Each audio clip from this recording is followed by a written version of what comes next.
늘 감사했던 것들이 어떤 것이냐면 저는 개인적으로 이제 마무리할 때까지 이렇게 안 빠지고 이론이 잘 유지되고 혹은 더 오시고 그래서 잘 마무리했던 기업들이 항상 있어서 늘 감사한데 저희 침례교회도 그렇게 열심히 해주셔서 정말 감사합니다. 여러분들 오늘 마지막 시간인데 한 달이 된 거예요 벌써, 그렇죠? 3주가 넘어서 이제 4주차로 접어든 한 달째가 되는데 여러분의 성경 읽기, 하나님과의 그런 교제하는 삶, 하나님의 말씀을 통한 내 삶을 들여다보는 그런 일들이 좀 더 성숙해지고 자라나는지 변화가 있어야 됩니다. 혹은 이 세 가지 중에 아무것도 없으면 무익한 겁니다. 그러니까 뭐가 무익한 거냐면 다짐과 구호로 끝나는 것처럼 어리석은 세상에 없습니다. 다짐과 구호는 세상도 바꿀 수 없고 나도 바꿀 수 없고 공동체도 바꿀 수 없습니다. 그 중에 누가 움직이는가, 누가 그 일을 시작하는가, 누가 배우고 익히고 다짐하고 구호를 외친 대로 실행하는가에 따라서 그 조직, 개인, 공동체가 바뀌는 겁니다. 우리 전주침례교회 사랑하는 선생님들이 구호와 각오로만 끝내는 그런 어리석은 분들은 아니라고 저는 확실합니다. 구호와 각오로 안 끝내시죠? 마음속에 다짐들은 할 수 있어요. 근데 그 다짐은 삶으로 드러나지 않고 내 손, 발을 움직이지 않으면 정말 무익한 것입니다. 오히려 그러한 다짐과 구호들이 나를 더 수렁으로 빠뜨립니다. 안 되나? 그때 그렇게 자극도 받고 용기도 얻고 많은 부분들에 대해서 고민도 했는데 내가 왜 안 바뀌지? 안 바뀐 이유는요. 다짐하고 구호는 외쳤는데 살지 않아서 그렇습니다. 해보지 않아서.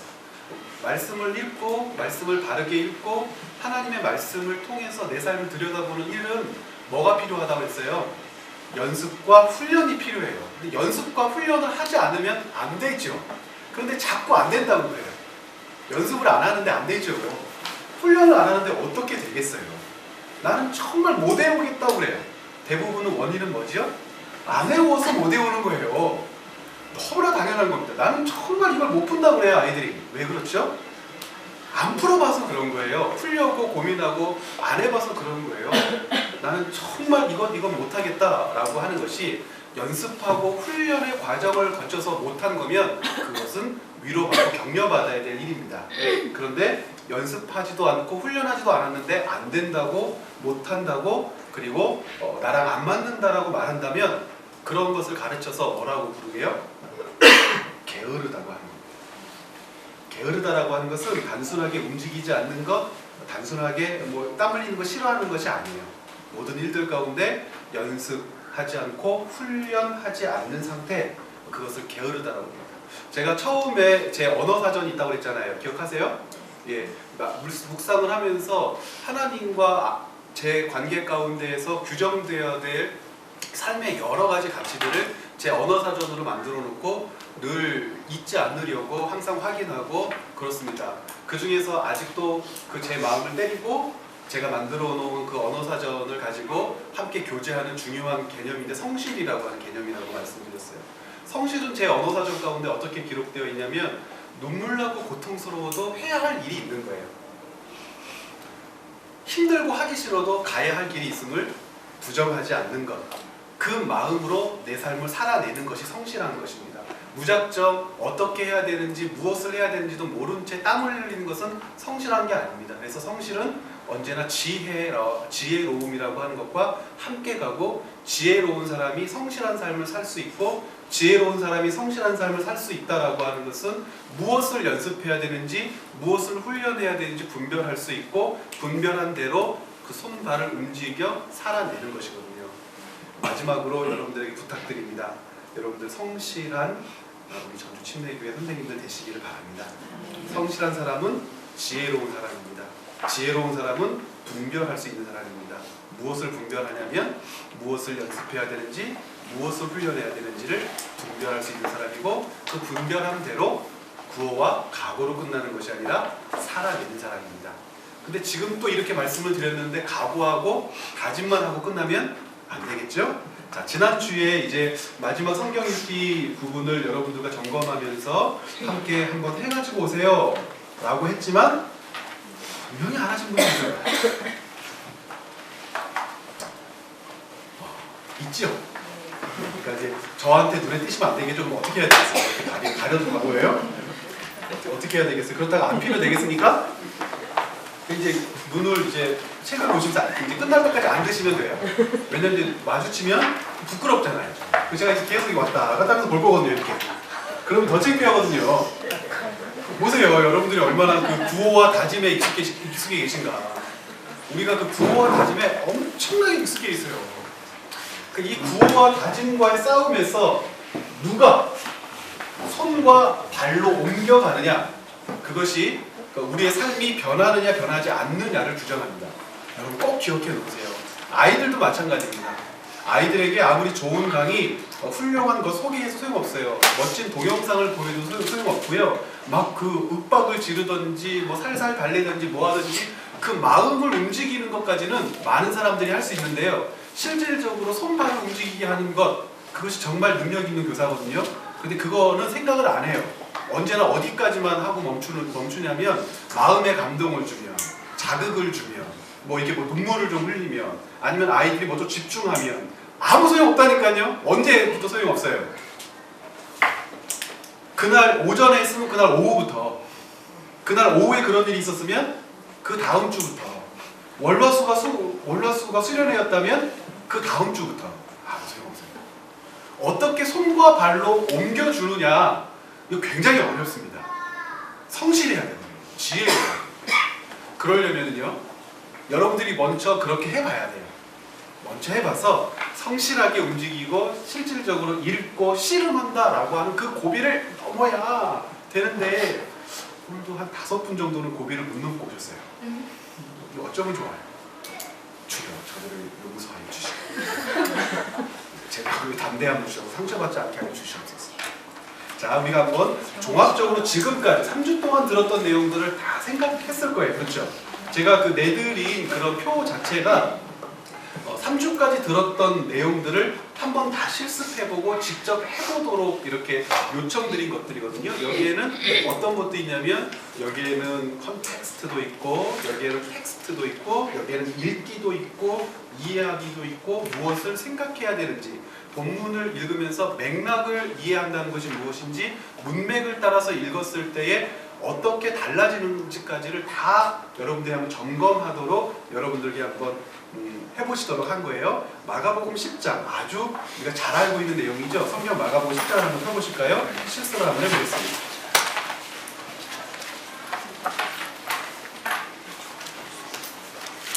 다 피셨어요? 자, 10장 첫 번째 조를 있다가 10장 전체를 다 볼 거예요. 전체를 볼 건데, 전체를 볼 때는 무엇을 보려고 제가 전체를 보겠습니까? 흐름, 맥락, 문맥이라고 합니다. 그러니까 흐름, 맥락, 문맥을 읽을 수 있는 눈이 있느냐 없느냐에 따라서 뭐가 바뀌냐면 메시지가 바뀌고 적용이 바뀌고 이해와 생각하는 내용이 전체가 다 바뀌어요. 그러니까 맥락과 문맥, 흐름, 차근차근 성경을 처음부터 끝까지 잘 읽어내는 좋은 눈을 갖게 된다는 것은 내가 그만큼 많이 연습하고 훈련했다는 것이고, 그렇게 연습하고 훈련한 결과를 가지고 있는 사람과 그런 결과를 가지고 있지 않는 사람은 똑같은 본문을 읽고 듣는데도 그것을 적용해내는 능력이 달라져요. 바라보는 관점도 달라져요. 그러면 어떤 부분은 반드시 그 흐름을 따라서 읽어야만 바른 결론에 도달할 수 있는데, 그 흐름을 따라서 읽지 않고 그것에 대한 어떤 결론에 도달했다면 성경의 요청에 대하여 내가 바르게 반응한 게 아니죠.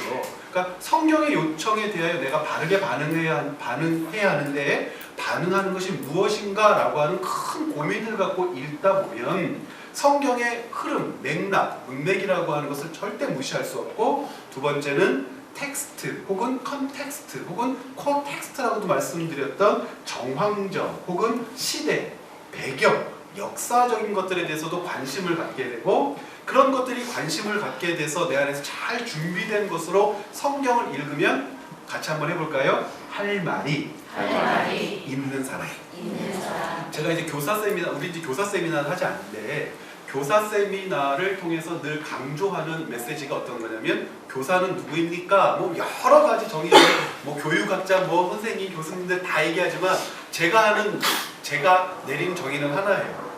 주님께서 맡겨주신 주님의 아들, 딸들 앞에서 할 말이 있는 사람이에요. 무엇에 대해서 할 말이 있는 사람이냐면 인생에 대해서, 직업에 대해서, 삶에 대해서, 관계에 대해서, 연애에 대해서, 사랑에 대해서 무엇을 가지고 할 말이 있는 것이냐면 하나님께서 주신 지혜를 근거로 할 말이 있는 사람. 그러니까 할 말이 있는 사람이 되기 위해서 시간이 걸려요. 그 오랜 시간 동안 연습하고 훈련해야 되겠죠. 자, 그러면 우리 10장 17절부터 22절 말씀, 굉장히 잘 알고 있는 말씀, 첫 번째 읽을 때 무엇을 항상 체크하고 놓치면 안 된다고 말씀을 드렸었어요. 등장인물들, 그렇죠? 등장인물들에게 말도 걸어보고 그 등장인물들이 어떤 사람인지 무엇도 부여해봐요. 의미도 부여해보고, 혹시 이들 사이에 뭐가 나타나면, 대화, 이야기들이 나타나면 그 대화를 분명하게 나눠봐야 되는데 어떻게 나누자고 했어요? 누가 말하는 사람인지, 누가 듣는 사람인지. 왜 그게 중요하다고 했죠? 성경 안에서 메시지는 언제나 청자와 화자 사이에 있는 거니까 대화를 분별해서 듣고 누구의 말인지, 누가 듣는지, 누가 누구에게 하는 것인지에 대하여 의식을 가지고 성경을 읽지 않으면 그 안에서 무엇을 발견할 수 없어요? 메시지를 발견할 수가 없어요. 그런데 우리는 그냥 항상 그렇게 읽어버리는 거예요. 그래서 등장인물들을 유심히 살피고 그 등장인물들에 대해서 그 본문 자체가 적용하는 정보들에 대해서 내가 어떻게 하고 있어야 돼요? 충분히 인식해야 돼요. 충분히 인식한다라고 하는 것은 비로소 등장하는 그 인물들에게 무엇을 부여할 수 있는 준비가 된 거냐면 의미를 부여할 수 있다고 했습니다. 그 의미를 부여하는 순간부터 본문에 대한 무엇이 시작돼요? 해석이 시작되고 그 바른 해석을 근거로 해서 묵상할 수 있다고 했습니다. 여기까지 여러분들 기억을 하시죠? 자, 그러면 적어도 17절부터 나와 있는 이야기들을 쭉 읽으면서 우리 눈에 뭐가 탁탁탁 걸려야 돼요. 어떤 인물들이 등장하나, 그리고 그 등장인물들은 어떤 사람인가, 어떤 일들을 했던 사람인가, 그리고 내가 이 등장인물에 대해서 혹시라도 더 정황 안에서, 역사 안에서 내가 가지고 있는 지식이 있다면 더 동원해서 그 등장인물들을 바라보고 그 등장인물에게 무엇을 부여해봐요? 의미를 부여하는 것. 그것이 두 번째, 등장인물에 대해서 읽어본다고 해서 10장 17절부터 우리가 이제 오늘은 2시간 안에 다 끝내야 되기 때문에 시간이 없어서 본문을 자세하게 읽지는 않을게요. 다 읽어왔다고 가정을 하고, 그러니까 메모는 안 하셨어도 읽었다고 제가 여러분들을 믿고 자, 17절부터 보았더니 어떤 인물이 예수께서, 예수님. 이 17절부터 나와 있는 예수님은 어떤 예수님인 것 같아요? 어떤 사람으로부터 랍비여, 선생님이여 라고 이렇게 불리움을 받고 계시죠. 예수님을 우리는 상식적으로 어떤 분이, 우리 안에서 어떤 분입니까? 하나님의 아들, 우리의 메시아, 구세주. 그렇죠. 그런데 지금 예수님은 이 17절 이하의 안에서는 누구로 불리우고 있냐면 랍비로 불리고 있어요. 랍비. 그럼 여기에 이제 저는 이제 이 본문에 대한 컨텍스트가 있어요. 어떤 컨텍스트가 있냐면 당시 랍비는 어떤 사람인가 누가 질문하면 랍비에 대해서 막 여러 시간 설명을 하고 강의도 할 수 있어요. 이 당시에 랍비에게는 크게 두 가지의 권위가 있었어요. 어떤 권위가 있었냐면 첫 번째는 불문법을 확증하는 사람. 그러니까 성문법이 아니에요. 예를 들면 누가복음을 읽다 보면 어떤 일이 있냐면 어떤 남자가 예수님께 막 달려와서 예수님 내 형 좀 혼내주세요. 그래. 이유는 뭐냐면 부모님이 재산을 물려주고 돌아가셨는데 그 재산을 형이 다 먹어버려서 예수님께 어떻게 하래요? 형에게 명령해서 재산을 어떻게 해주세요? 나눠주세요. 이런 일을 랍비가 할 수 있었어요. 그러니까 이것은 법적으로 준 권위가 아니라 무엇이 준 권위냐면 유대인의 문화, 역사적 정황 가운데서 생겨난 권위잖아요. 그러니까 랍비가 가지고 있는 이 권위에 대해서 사람들은 랍비의 요청이나 명령을 듣고 순종했어요. 랍비는 참 훌륭한 존재예요. 그리고 랍비에는 어떤 것이 있었냐면 여러분, 랍비에게는 어떤 사람이 의롭다라고 하는 것을 확정할 수 있는 권한이 있었어요. 그러니까 유대인들의 이런 선문답이 있었어요. 선생님, 랍비여, 제가 어떻게 구원을 얻겠습니까? 여러분, 어떻게 구원을 얻겠습니까? 라고 하는 질문 자체가 모순이죠. 누가 질문하면 모순이에요? 유대인이 질문하면 모순이죠. 그쵸? 유대인들은 왜요? 이미 자기들은 선한 민족으로 온전히 하나님 앞에서 구원받은 백성이라고 하는 확증적 신앙이 있어서 어떻게 하면 구원받겠습니까? 라고 하는 말 자체는 진짜 구원에 대해서 궁금해하는 것이 아니라 선문답과 같은 건데, 자기가 가지고 있는 어떤 의로움, 외적인 어떤 그 풍성한 권위들을 인정받고 싶은데, 그 권위들을 누가 인정해주면 정말 멋진 거냐면, 당시에 유명한 랍비들이 혹시 자기의 이름을 거론하면서 이 사람은 참으로 아브라함의 자손이야 라고 해주면 사람들이 보고 역시 이런 것들이죠. 그래서 선생님 어떻게 하면 제가 구원을 얻겠습니까? 라고 하면 랍비의 두 번째 말은 네가 모세의 율법을 다 지켰느뇨? 그러면 뭐라고 해야 돼요? 모세의 율법 중에 이러이러한 것들을 네가 아느뇨? 그러면 제가 다 알고 어떻게 했습니까? 제가 다 지켰습니다. 그러면 두 번째 랍비가 할 말, 이 사람은 참으로 아브라함의 자손이요, 하나님의 거룩한 백성이요, 이 사람은 의로운 자니라 하면 사람들이 다 어떻게 하고요? 역시 라고 하면서 박수받고 퇴장, 이렇게 돼야 되는 거죠.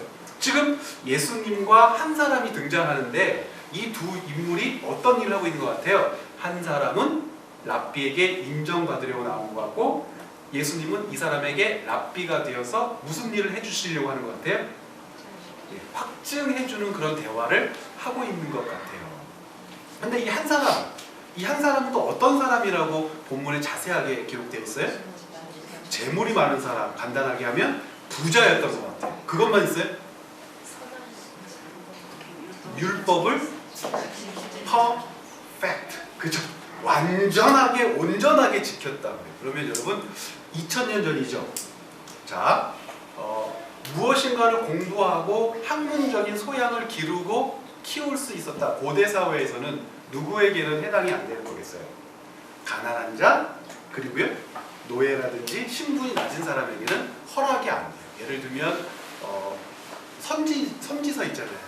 선지서를 쭉 읽어보면 어떤 사람은 아모스 같은 경우는 목동이요, 목자요 이게 나오죠. 그럼 우리는 어떻게 생각합니까? 진짜 목자라고 생각하는데, 그 목자라고 하는 단어는 지금 이제 아모스 읽으실 텐데, 목자라고 하는 단어는 목축업자라고 하는 의미예요. 여러 명의 많은 목동들을 거느린 대지주, 그리고 뽕나무 밭을 일구고 산다 그러죠. 7장에 보면 그러면 뽕나무 밭 하나를 한 게 아니라 엄청난 임업자. 그러니까는 이 고대 사회에서 문학, 예술, 철학, 그리고 시, 이런 여러 방면의 공부를 충분히 할 수 있었다라고 하는 것은 선지자들은 대부분 귀족 그룹의 사람들이었거나 제사장, 선지자 그룹이었었는데, 이 사람들은 아마도 부유했던 사람들의 대부분, 그리고 많은 공부를 했던 사람들이고, 그들의 삶의 배경이 다른 사람과는 다르게 여러 부분에서 뛰어났던 사람들이죠. 그런데 여기 한 사람을 보니까 이 사람은 어려서부터 다 지켰다라고 하는 거 보니까 어려서부터 아마 좋은 가문에서 자란 것 같아요. 그리고 지금까지도 이 율법들을 다 익히고 공부했어요. 그렇죠? 그러니까 훌륭한 선생님들 밑에서 좋은 학교를 다닌 것도 같아요. 자, 여기서 이제 아주 큰 틀 안에서 이 사람에 대한 다른 정보가 또 있어요. 예를 들면 병행 본문이 어디가 있습니까? 마태복음 19장에도 이 병행 본문이고, 누가복음 18장도 병행 본문인데, 누가복음만 보더라도 거기는 한 사람이라고 하지 않고 뭐라고 되어 있어요? 유대인의 한 관원. 그래서 우리식으로 하면 5급 서기관 이상 공무원, 고위직 관리였던 것 같아요. 그러니까 이 사람은 어떤 사람이에요? 권력이 있었던 사람 같아요. 고위직. 그리고요 돈도 굉장히 많은 부자였어요. 왜 그렇죠? 예수님께 찾아왔더니 예수님께서 네 가진 것을 가난한 자들에게 나눠줘라 하니까, 여러분 100만 원 나눠주고 예수님 쫓을 수 있을 100억 정도 있어요? 그럼 어떻게 해요? 다 나눠줄 수 있어요? 이게 많으면 할 것 같은데 많으면 못해요. 그런데 그 사람은 아무튼 자기가 기대하거나 원하는 상황이 벌어지지 않았어요. 오히려 이 랍비로부터 의롭다 칭함을 받고 많은 사람들로부터 주목을 받아야 되는데, 오히려 부끄러움을 당하는 상황 가운데 처하고 예수님 곁을 쓸쓸히 떠나갔지만, 아무튼 공부도 굉장히 많이 했던 것 같고, 돈도 많고 권력도 있고 집안 가문도 훌륭한 가문이었을 가능성이 크죠. 자, 그럼 마가복음 10장 46절부터는 어떤 내용이 나오죠? 우리가 잘 알고 있는 바디메오. 여기는 어떤 인물들이 등장해요? 예수님도 등장하고 제자들, 허다한 무리들. 지금 이 부분은 어떤 장면입니까? 예루살렘으로 여행이 시작된 단락이거든요.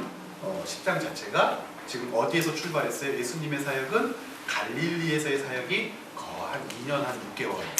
그 다음에 여행한 한두 달. 그리고 예루살렘에서. 그래서 지금 여행을 이렇게 해서 지금 예루살렘에 들어가서 뭐 하시기 전이에요? 죽으로 들어가시는 과정 가운데 어디를 통과하고 계시는 장면이냐면 여리고를 통과하고 있는 장면. 그래서 사람들이 많이 모일 수밖에 없죠. 왜 모이죠? 예루살렘에 들어가면 사람들이 기대하는 메시아로서 모든 사람들을 다 모아 왕으로 등극하시고 혁명을 일으켜 로마 세력들을 어떻게 할 겁니까? 다 예루살렘에서 몰아내고 이스라엘의 영광고 다윗과 솔로몬의 영광을 재현하실 거다라는 기대가 사람들 마음속에 가득 차 있잖아요. 그러니까 예수님께서 지금 예루살렘으로 가면 갈수록 예수님을 쫓는 무리들이 어떻게 돼요? 점점 많아지겠죠. 그러니까 여리고 정도만 하더라도 예루살렘에 거의 가까이 왔어요. 그러니까 허다한 무리와 함께 여리고에 탁 지나가시는데 누가 등장하죠? 디메오의 아들인 맹인거지 바디메오. 왜 이렇게 길게 설명했는지 모르겠는데 우리 잘 알고 있는 대로 바디메오가 눈을 떴다네. 예수님이 말씀하시니 바디메오가 눈을 떴다네. 예수님 나에게도 말씀하셔서 새롭게 변화시켜 주소서.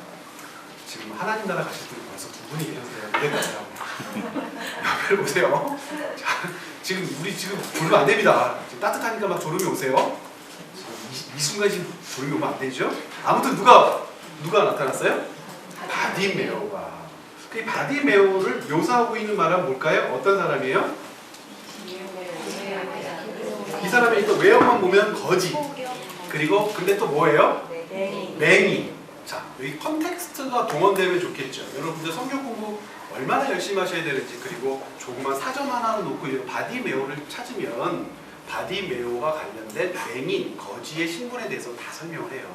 예를 들면 유대인들은요, 장애인에 대한 잘못된 선입견을 가지고 있었어요. 이 컨텍스트인데 어떤 선입견을 가지고 있었냐면, 어떤 사람에게 장애가 있다라고 하는 것은 두 가지 경우입니다. 그 사람이 죄를 지어서 하나님께서 그에게 형벌을 내신 결과거나, 그가 죄를 짓지 않았다면 그가 속한 가문의 조상 중에 누가 지은 죄가 그에게 나타났다. 그러므로 어떤 사람이 장애를 입었다라고 하는 것은 하나님이 뭐 하신 결과다? 저주하신 결과다. 그러니까 어떻게 하겠습니까? 멀리하고 피하고 성전 제의에도 참여하지 못하겠어요.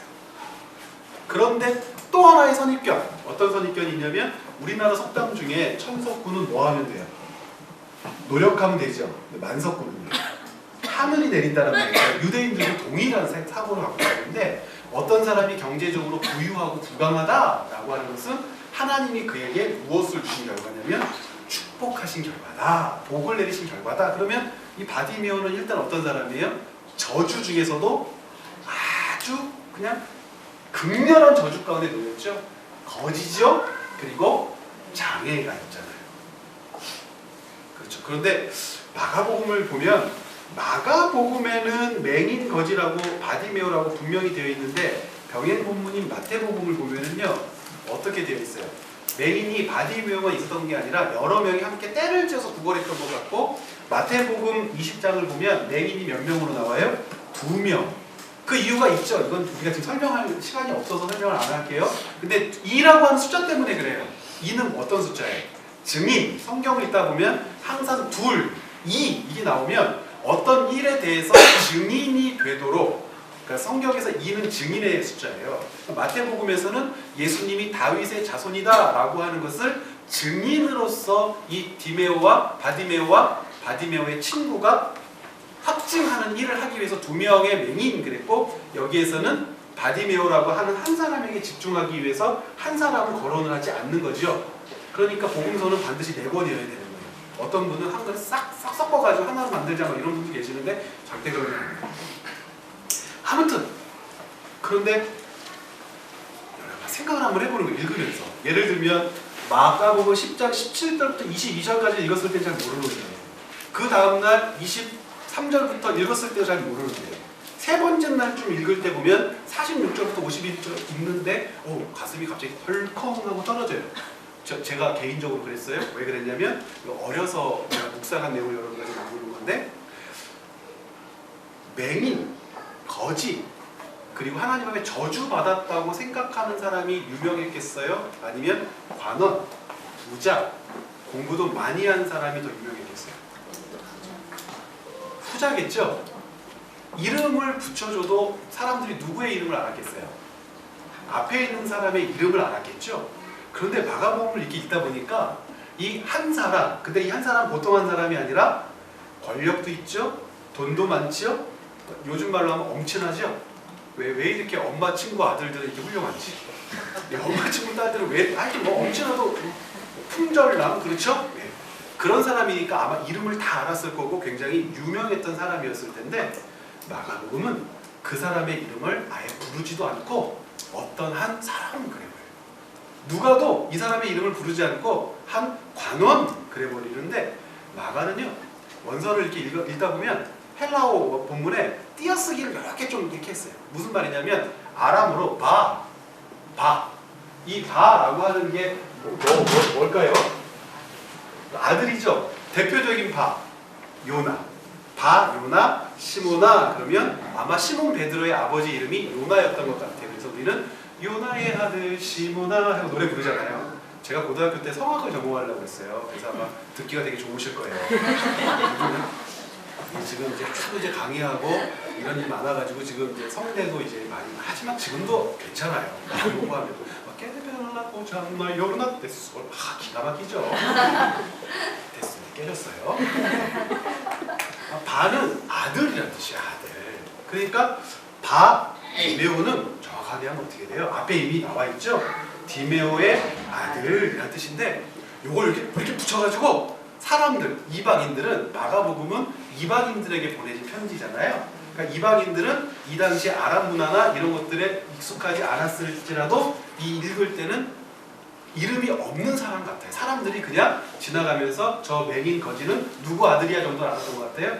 디메오의 아들놈이라고 했던 것 같은데 그 사람의 이름은 바디메오는 아닐 가능성이 커요. 그런데 우리는 그 사람의 이름이 뭐라고 생각하고 있어요?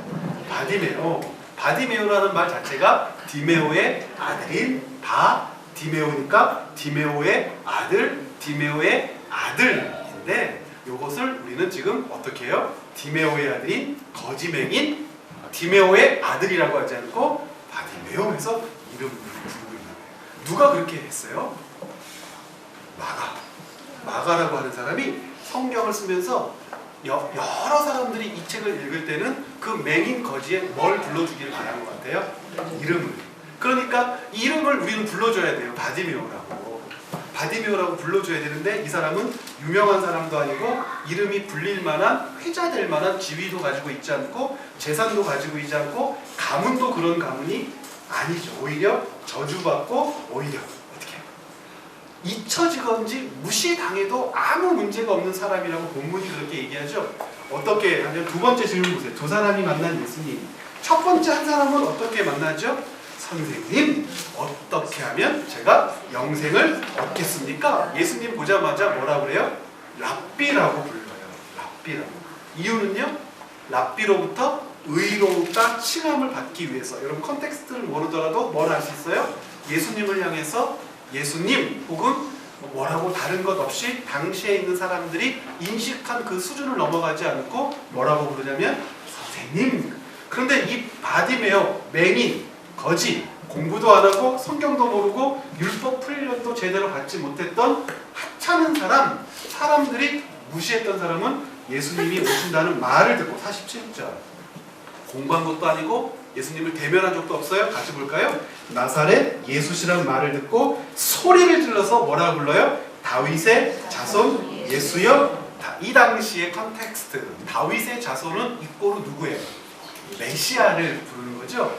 예수님이 오신다는 말을 듣자마자 예수님을 선생님이라고 하지 않았어요.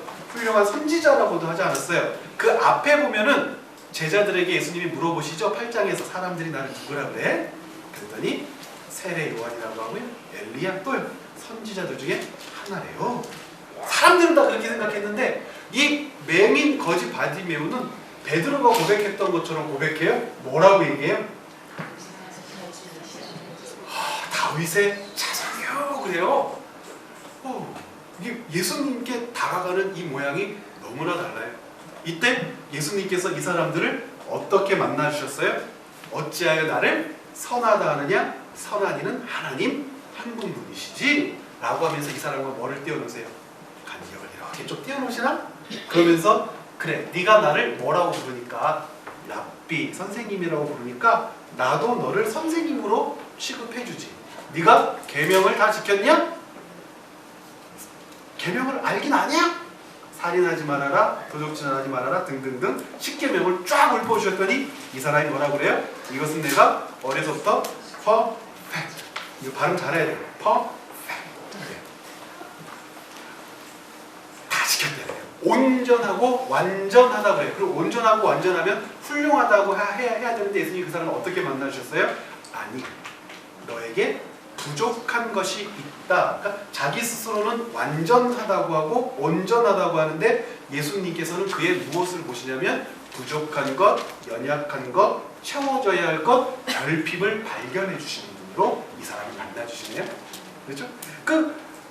예수님이 이 바디메오를 어떻게 만나주세요? 만나긴 하셔요? 못 만나요? 다윗의 자손이요! 그랬더니 주위에 있는 허다한 무리, 특별히 가까이에 있었던 근접해서 예수님을 호위했던 누가? 제자들이겠죠? 그 중에서도 누가 목소리가 제일 컸을 것 같아요? 베드로요? 아무튼 우리는 항상 베드로가 항상 팔리죠? 베드로 같은 작자가 뭐라고 그러냐면 닥쳐라. 닥쳐라. 왜 그랬겠어요? 너 같은 게 감히. 이제 이분이 예루살렘에 가면 뭐가 되실 건데요?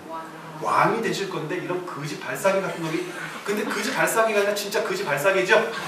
이런 거지 발사기 같은 게가 아니라 이 거지 발사기야. 닥쳐라! 이분은 존귀한 분이고 왕이 되실 분이다. 그러면 예수님이 첫 번째 만나준 사람에게 부족한 게 있어 하고 만나주셨는데 만날 기회도 얻지 못해요. 그러면 포기해요? 그렇지 않고 어떻게 했다고 되어 있어요? 더 크게 소리 질러. 다윗의 자손 예수여 나를 불쌍히 여기소서. 그때 예수님께서 그 소리를 들으시고 그를 어떻게 해라? 불러라. 그랬더니 제자들도 야 조용히 해라. 이제 아마 계속 그랬던 것 같아요. 그러니까 조용히 해라. 주님이 너를 어떻게 하신다? 부르신다 하고 이 사람을 만나죠. 이걸로 끝난 게 아니죠. 또 두 번째 만남이 이루어지는데 너에게 부족한 것이 있으니 어떻게 하라고 해요?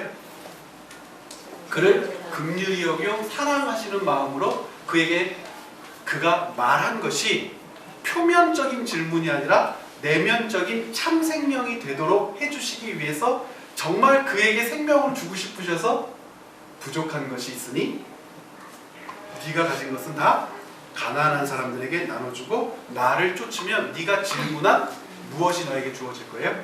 생명, 영생이 주어질 거다 라고 하고 그를 만나주셔요. 그랬더니 그가 어떻게 한다고요? 가진 것이 많음으로 이렇게 묘사가 됐다는 것은 예수님의 그 말씀보다 예수님이 그 사람에게 구세주, 메시아가 돼주시는 것보다 무엇을 더, 재물을 더 사랑했던 것이 분명한 것 같아요.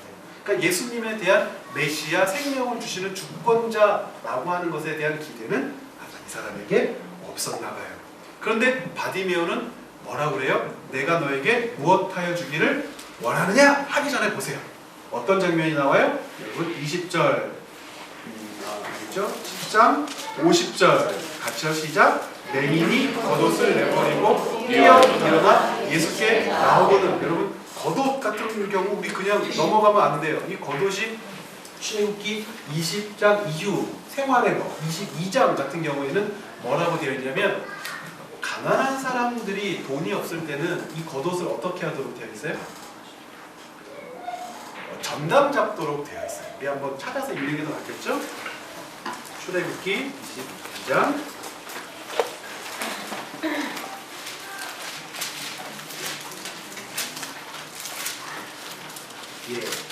22장 우리 하반절쯤에서 한번 잠깐 보시고요.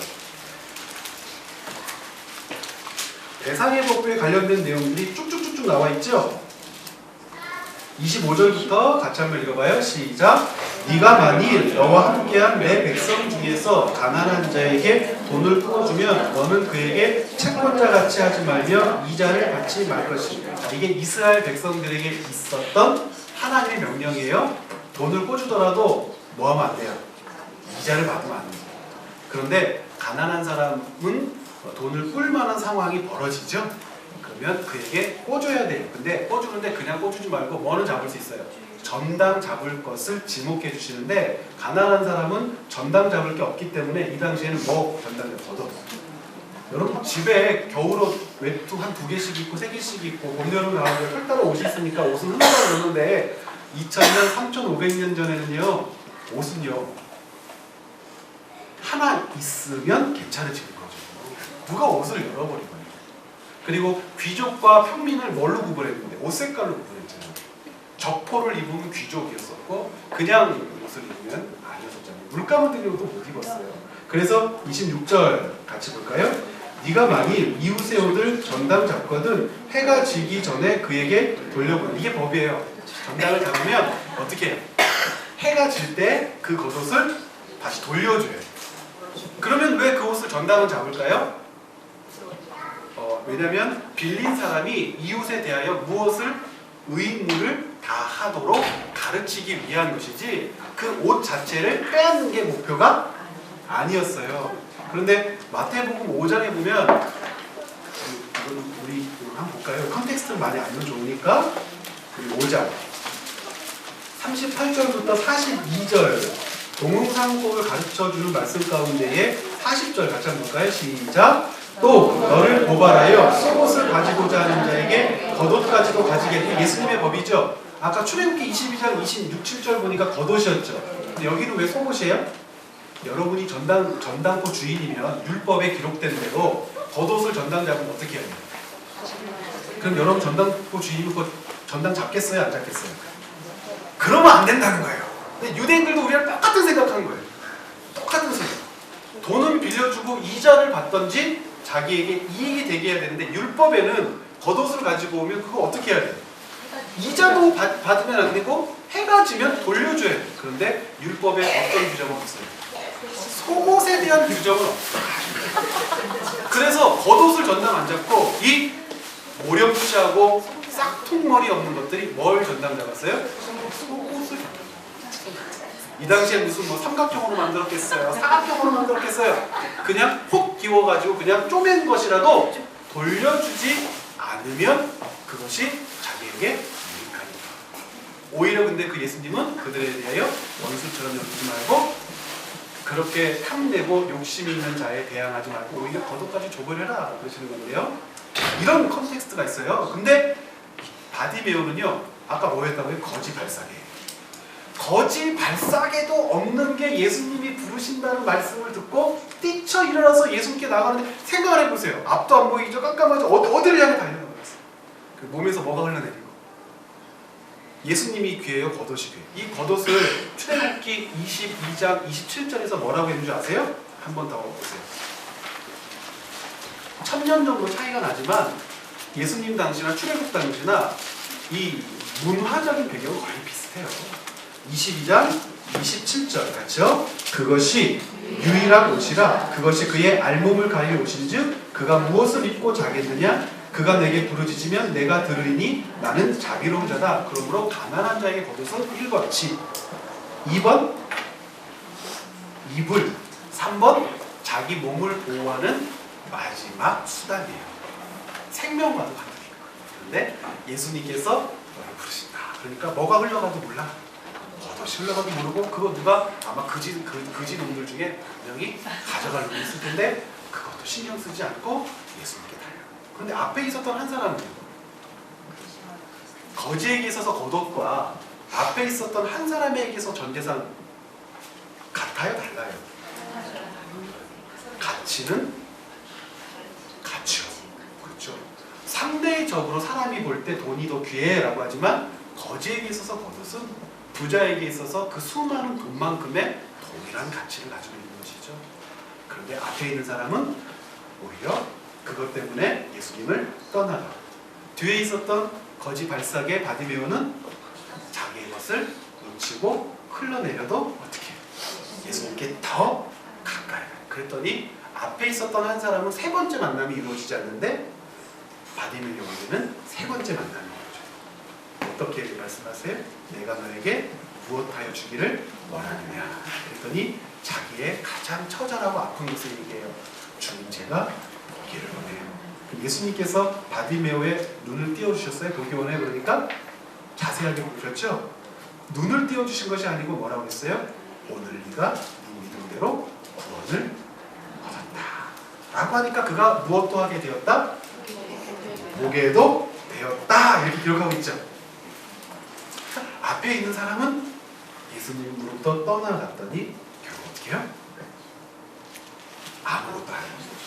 그러나 바디메오는 가진 것으로 평가되거나 사람들에게 주목받지 못하는 인생이었음에도 불구하고 자기가 가진 것을 다 내려놓고 예수님께 가까이 갔더니 그가 구원받았어요. 구원받았더니 그가 보게도 되고 하나님의 은혜가 무엇인지 몸으로 드러내는 인생을 그 이후로 살았지 않겠어요? 그렇죠. 자, 그러면 두 사람의 선택 그리고 결과에 대해서 우리가 성경을 읽으면서 맥락을 따라서 읽으면 쓸 수 있죠. 말씀에 그렇게 했을 때 말씀의 의미가 마가복음 10장 17절부터 22절을 읽고 의미를 썼을 때와 요것만 갖고 있다가 다시 한 이틀 있다가 10장 46절부터 52절을 읽었을 때는 어떻게 되겠어요? 생각이 수정되고 마가가 마가복음 10장에서 무엇을 우리에게 가르쳐주기 위한 것인지 각자의 삶의 정황에 맞게 적용이 되기 시작하겠죠. 자, 그러면 우리가 마가복음 10장 전체 문맥을 한번